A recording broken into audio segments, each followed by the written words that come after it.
Hello again, everyone. Edwin Learnard back once again in this, you could say, YouTube segment.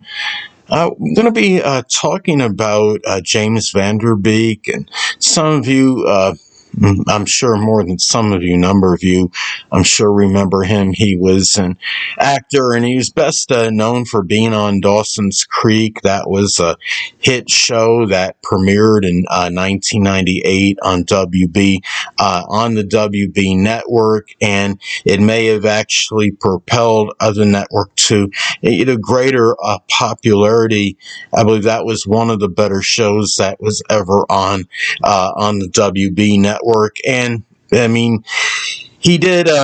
He died on February 11th, 2026 due to colon cancer. And I mean, some people look at this like, losing, they hear the expression losing the battle to colon cancer. But, people do, they're victorious in their own way by how they live when they have it. The great legendary Stuart Scott, as some of you may know, he was former ESPN anchor, and he made I felt was like an iconic speech one time. And in that speech, he stated something like, well, I defeated cancer by how I lived with it. So even if you can't, beat the battle, you can combat, or if you can't conquer it, I should say, literally, you could still fight it in a way and be able to show that you beat it in a sense by the manner in which you live with it. And I wanted to make this video as a tribute and eulogy to James Van Der Beek. I was looking online, and I was going on YouTube, and then I went to Google and was searching videos, and I didn't see like anything. I mean, I know it's kind of early in relation to his passing, but I was looking to see if they had any kind of like documentary on him, but I guess it takes time to develop and compile the information or whatever is needed to actually do it. And I wanted to just make, some kind of a tribute to him, and I hope that they do make some kind of documentary on him in the near future, because I don't think, it's justice served to him 100% if there's not at least one or maybe two or three extensive documentaries on this man, because I do believe he deserves it. He was a tremendous actor, and I was stating before, he was in, the Dawson's Creek, which of course was an iconic show on the WB network, and he was in Varsity Blues, and that became, I believe that was like #1 at the box office for like the first 2 weeks or so it was out. You may want to confer that online, but this was a person that, I mean, he lived, a life in which he did. He was very, productive, in the acting field, and, maybe he may have even been underrated to some degree. When I saw him on Varsity Blues, I mean, it was very plausible and believable to me. I really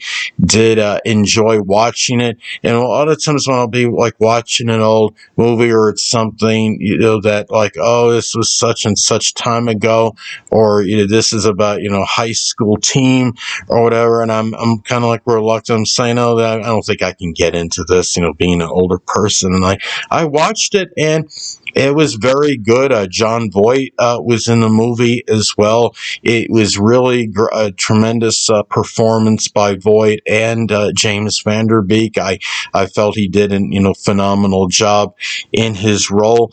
And James Van Der Beek, he struck me as somebody that was very like humble and reticent. He didn't strike me as somebody that was overly arrogant or egotistical. Like, he took his success in stride. And the thing is, people, you got to keep in mind, he died at 48 years old, and I believe it's 48. But the thing is, you just never know, when the time comes. And I know a lot of you out there are like, yeah, okay, we already know that. But yes, but to really like reinforce and reaffirm this, that we don't know, when somebody's going to pass on. And something like this, he had a general idea in conception because he was dealing with a very debilitating illness, a cancer. And I don't know, like, when he got the diagnosis, like, what, was actually stated in terms of, like, how long he would live or was expected to live or what have you. But obviously he got it at a stage where it was not, obviously an auspicious, thing for him. And when the diagnosis came, when he found out what he had, and we just have to really appreciate, the people in our life when they're there. I mean, this man, I don't even think he had much money to his name when he passed on. I don't know how it worked, like with the residuals, but I don't think he was getting many from the residuals of Dawson's Creek. And it may have had something to do based on his age when he actually started the show. I don't know, like, the full, like, the nuances and all the details on that. But I think, the thing about that is he just did not really have much. And I think there's a, misconception that even, like, a lot of the, the actors that gain fame at an early age, that, they have all this money even in their adulthood. And I don't think he had a lot. I know they had, his family had set up some kind of GoFundMe for him, and I believe it raised like over $2 million, and it just shows that the support and love he had from many, and I'm sure there were many fellow actors and actresses out there that showed their loyal and steadfast support to him by doing so. But the thing is, it's just one of those things where you have to, like, strongly just appreciate people when they're around. I mean, I had somebody that I know that, I could have done more for, and I could have helped her out more and been more of a positive influence on her life and played more of an integral role in her life.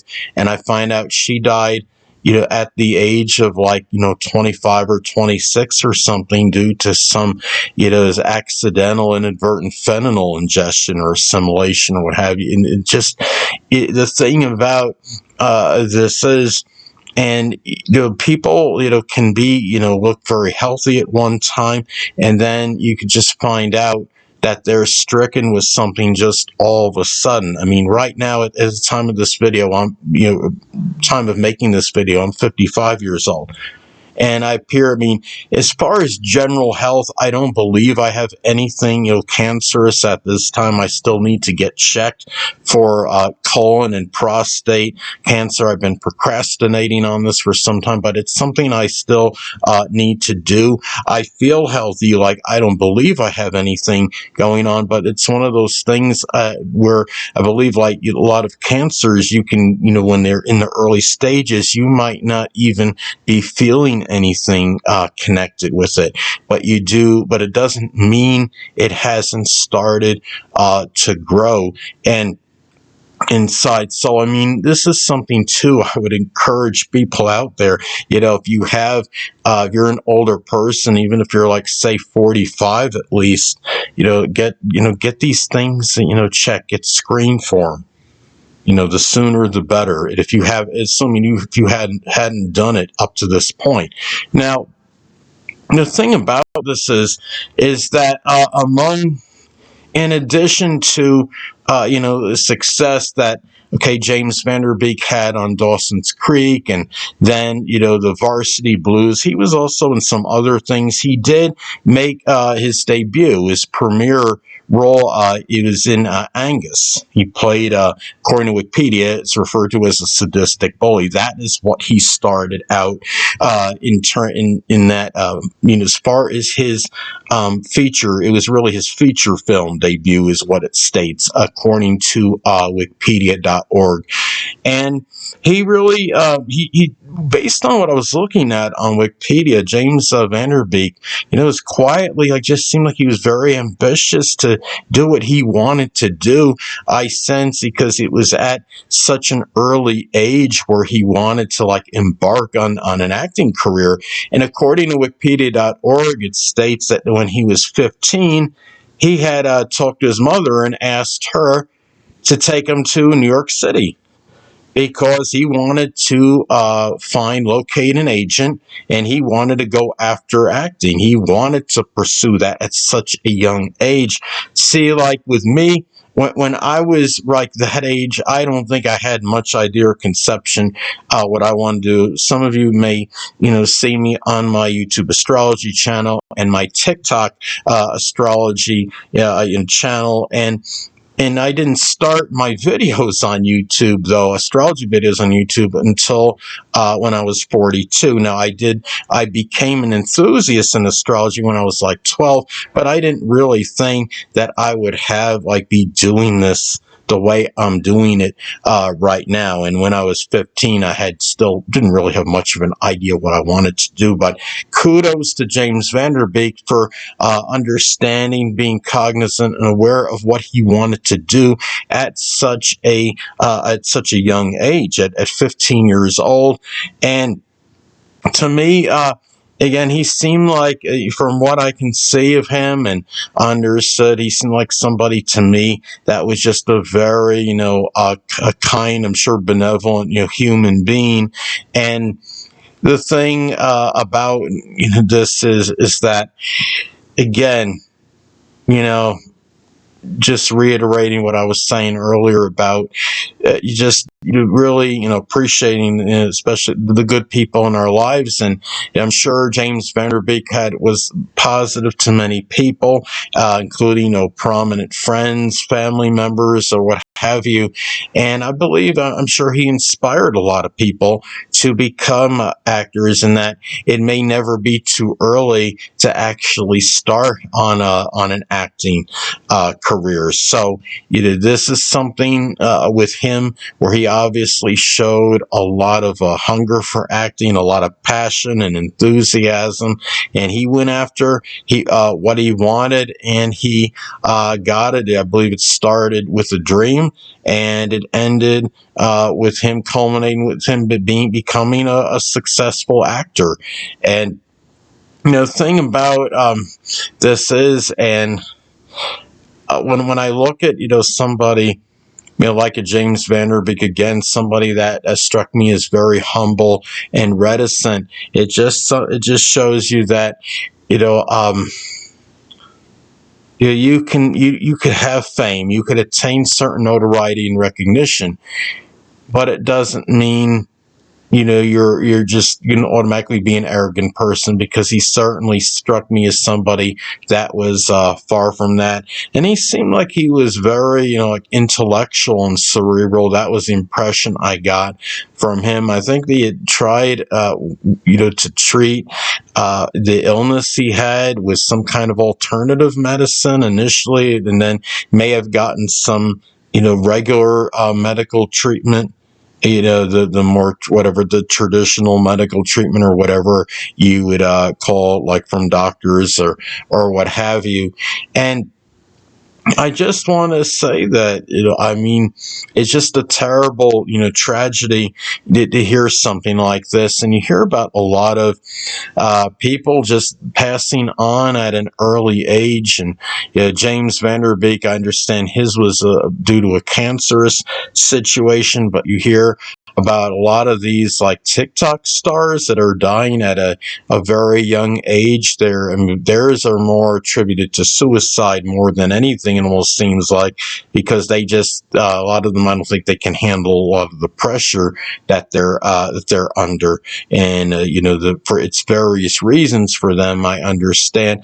But the point is, it seems like there are so many people that are just passing away at a relatively early age. And the thing I want to just, when I closing with this, I want to state that if I don't know if it's still up or not, the GoFundMe for James Van Der Beek, but I encourage people to make a donation if they can in it. And I'm going, if it's still up, I'm going to put it in the video description.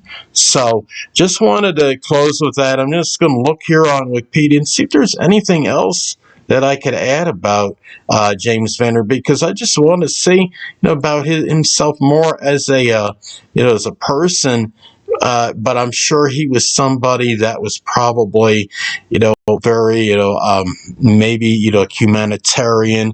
And again, I know benevolent person. I could see him being that way because he just seemed to me like a very, the thing that I got from him is that he was just a very, decent, human being.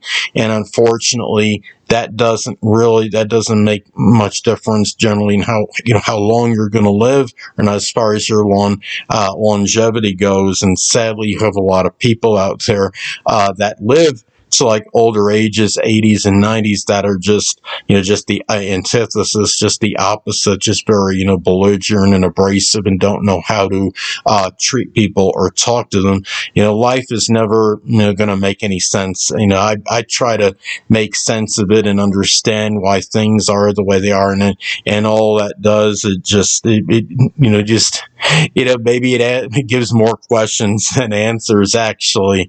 So it's not something to really even think about. But again, I do believe that James Van Der Beek was somebody that was really, I'm sure, a very good, family man, and somebody that was very, benevolent, very kind, and showed, and was a positive influence on many people. So it just, and the legacy, I'm sure it's going to be more than just what he did as an actor. It was how he conducted himself as a person during the time he was alive, which of course is really the most important thing, because when you're in the limelight, when you're somebody like a James Van Der Beek, it's important to conduct yourself in the right way. And I don't believe he was involved in anything, controversy or anything like that, which could have tarnished his image. So